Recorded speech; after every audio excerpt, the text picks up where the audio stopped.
আজ শুক্রবার, সবাইকে জুম্মা মোবারক। আসসালামু আলাইকুম গাইস, কেমন আছেন আপনারা সবাই?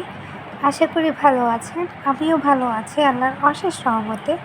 চলে আসলাম আর একটা নতুন ভিডিও নিয়ে। সকাল সকালই চলে গেলাম ছাদে, কারণ ছাদ বাগানটা অনেক দিন যাবতই তেমনভাবে ঘোরা হয় না, দেখা হয় না, ঠিকভাবে পরিচর্যা হচ্ছে না। তার জন্যই কিন্তু আম্মুর সাথে চলে গেলাম ছাদ বাগানে। মানে অনেক দিন যাবতই কিন্তু বৃষ্টি হচ্ছে, একটু জোরে বাতাস চলতেছে, কারণ আমাদের ছাদ বাগানে কিন্তু অনেক বড় বড় গাছ আছে। গাছগুলো সহি সালামত আছে কিনা সেটা দেখার জন্যই কিন্তু আজকে ছাদে চলে গেলাম। আর প্রথমে কিন্তু দেখা গেতেছে আমাদের বিশাল বড় সাজনা গাছটা, আর গাছটার মধ্যে মাশাআল্লাহ অনেকগুলো সাজনা হয়েছে, প্রায় 20-25টার মতো সাজনা হয়েছে। আর সাজনা গাছের সামনেই কিন্তু আছে আমাদের পেয়ারা গাছগুলা। এখানে কিন্তু মাশাআল্লাহ অনেকগুলো ছোট ছোট পেয়ারা হয়েছে, তারপর অনেকগুলো গাছের মধ্যে ফুল আসছে। আর দেখতেছিলাম মাশাআল্লাহ এই গাছটার মধ্যে সবচেয়ে বেশি পেয়ারা হয়েছে। এই গাছটা কিন্তু একটু অন্যরকম একটা গাছ। একটা গাছের মধ্যেই কিন্তু 2 রকমের পেয়ারা হয়, মানে 2 প্রজাতির গাছ, কলবের গাছ একসাথে জয়েন করছে। দেখেন মাশাআল্লাহ কত ফুল আসছে গাছটার মধ্যে। আর এটার পেয়ারাটা আমাদের ছাদ বাগানের সবচেয়ে মজার পেয়ারা হয়েছে। এই গাছের পেয়ারাগুলা একদম লাল টুকটুকে হয়, ভিতরে উপরেরটা সাদা হয়, খেতে এত পরিমাণে মিষ্টি হয় ভাই, কি বলবো। আর এই যে পেয়ারা গাছ খোঁড়ার পর এই যে এই সাইডে আছে আমাদের জাম্বুরা গাছ, তারপর লেবু গাছ। আর লেবু গাছের মধ্যেও কিন্তু মাশাআল্লাহ লেবু হয়েছে। আর এই যে এখানে আম্মু অনেকগুলো কচু গাছ লাগাইছে। আর এই কচুগুলো অনেক মিষ্টি হয় রান্না করলে। আম্মু কচুগুলো এর আগে আমাদের রান্না করে খাওয়াইছে। আর এই যে আমাদের লেবু গাছটার মধ্যেও কিন্তু মাশাআল্লাহ অনেক অনেক লেবু আসছে, দেখাই যায় একদম পুরা ঝোপালো গাছটার মধ্যে লেবু হয়েছে। আর এগুলা কিন্তু কাগজি লেবু। এই লেবুর ঘ্রাণ কিন্তু অনেক সুন্দর, মানে অনেক বেশি ঘ্রাণ হয় এই লেবুটাতে। আর এরকম গাছ কিন্তু আমাদের ছাদে 3-4টার মতো আছে, এই কাগজি লেবু গাছ। আর প্রত্যেকটা গাছেই কিন্তু অনেক অনেক লেবু হয়। রমজান মাসে কিন্তু আমাদের বাইরে থেকে লেবু তেমনভাবে কেনাই লাগে না, মানে ছাদ বাগানে লেবু দিয়ে কিন্তু হয়ে যায়। আর এই যে এটা কিন্তু একটা জাম্বুরা গাছ, আর জাম্বুরা গাছের মধ্যেও কিন্তু 3-4টা জাম্বুরা হয়েছে।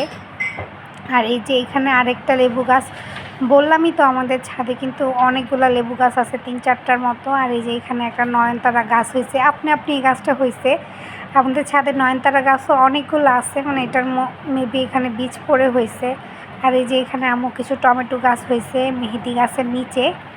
যেহেতু আম্মু সবজি কুটা, মানে যা যা থাকে আম্মু সবজি কুটা বাটা করার পর যেই সবজি কুটাগুলো থাকে বা শাক কুটা থাকে, এগুলো কিন্তু সব আয়না সার হিসেবে এই গাছের গোড়ার মধ্যেই দেয়।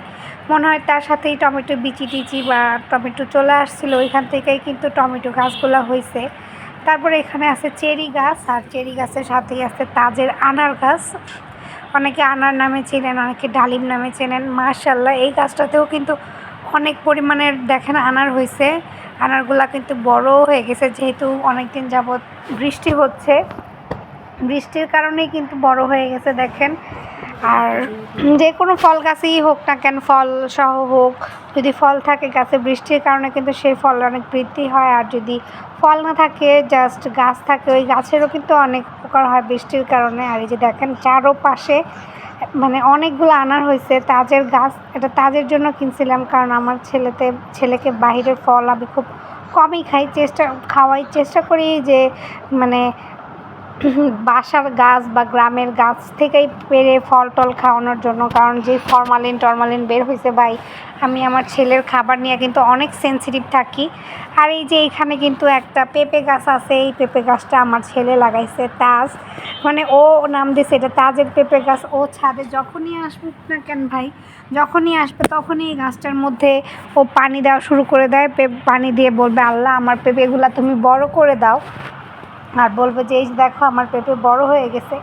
অনেকগুলো ফুল আসতো এই গাছটার মধ্যে, অনেক ছোট ছোট পেঁপেও হইতো, কিন্তু কোনো পেঁপে আর থাকতো না, সব পেঁপে ঝরে যাইতো। কিন্তু এইবার কিন্তু 2টা পেঁপে হয়েছে, আর 2টা পেঁপেই কিন্তু মাশাআল্লাহ দেখেন কত বড় হয়েছে।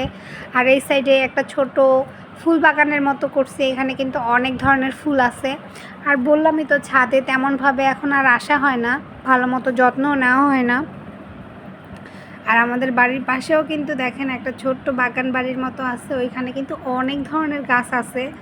আর আমাদের ছাদেই কিন্তু মোটামুটি ভালো গাছ আছে। দেখেন আশেপাশের ছাদগুলোতে কিন্তু তেমনভাবে কোনো গাছপালা নাই, আমাদের ছাদেই কিন্তু অনেক ধরনের গাছ আছে। আম্মু কিন্তু সবজির মৌসুমে অনেক ধরনের সবজি লাগায়, তারপরে অনেক ধরনের ফল টলও লাগায়। এইবার আম্মু তেমনভাবে কিছু লাগাইতে পারে নাই। আর ছাদে পানি টানি দেওয়ার পর নিচে আসার পর দেখি আব্বু বাজার নিয়ে আসছে। আজকে আব্বু ইলিশ মাছ নিয়ে আসছিল আর নিয়ে আসছিল গরুর মাংস। এগুলোই আজকে রান্না হবে। আর শুনলাম যে বাসায় নাকি মেহমান আসবে, আমার ফুপ্পিরা আসবে, তার জন্যই কিন্তু এইখানে একটু রান্নাবান্না করতে হবে। আবার শুক্রবার, আর এই যে টাটকা টাটকা ইলিশ মাছ আনছে আব্বু, ইলিশ মাছের আজকে রান্না হবে। ইলিশ মাছটা কিন্তু আমাদের বাসায় অনেক খাওয়া হয়। আর সাথে আনছিল আব্বু পাবদা মাছ, এই পাবদা মাছটা কিন্তু আমার অনেক পছন্দ। আর এই যে খাবার দাবার রান্না হয়েছিল মাসকলার ডাল, গরুর মাংস, মুরগির মাংস, ইলিশ মাছ, পোলাও, ভাত। আল্লাহ হাফেজ, আজকের জন্য এই পর্যন্তই।